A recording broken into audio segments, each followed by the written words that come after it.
Hi, welcome to the Midweek message. I'm Pastor Josh. Well, Happy New Year! You may be saying, what? Happy New Year? You're a bit confused. The new year happens in January, and you would be 100% correct. However, this week marks the beginning of school for many students and teachers. And as we enter into a new school year, sometimes that feels a bit more like a new year than when we turn the calendar over from December to January. Why? Well, on the one hand, the seasons themselves are changing more during that time. When we flip over from December to January, we're still in the dead of winter. Whether it's December 31 or January 1st, it's still the dead of winter. Snowy, cold, nothing really changes. But as we get into the new school year, we see that summer is wrapping up. People have taken their last camping trips. The leaves on the trees are beginning to change. And we can see a change in the season, and thus it feels a little bit different. There's also the change of schedules. We go from the relaxed vibes of summer to a more regimented schedule and getting kids to and from school.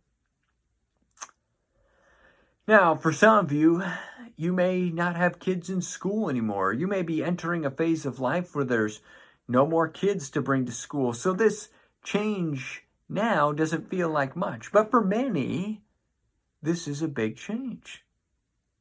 And when we go through these big changes, even seasonal changes, we can be reminded of the words from Ecclesiastes, where we hear that there is a season for everything. And right now, for many students and for teachers, it's a time for learning. But maybe if you don't have students, how might this new season shape you? Is this a time now in your life where you can reflect? Reflect on the goodness, where God has taken you, where He has you right now, and where you are going. Maybe this season is a time for you to take a more restful posture, to practice that spiritual discipline of rest in which you can rest in God and His promises.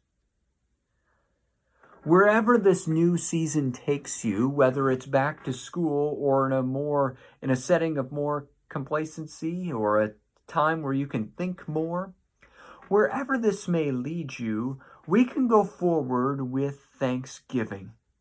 We can echo the words of the psalmist as we enter God's courts.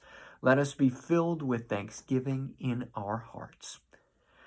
So, whether you're headed back to school or your routine isn't changing much, let's go into this new fall season with thanksgiving in our hearts for where God has taken us, what He is doing right now, and what He will do going forward. Have a great week and a great beginning to this new school year. See you next time.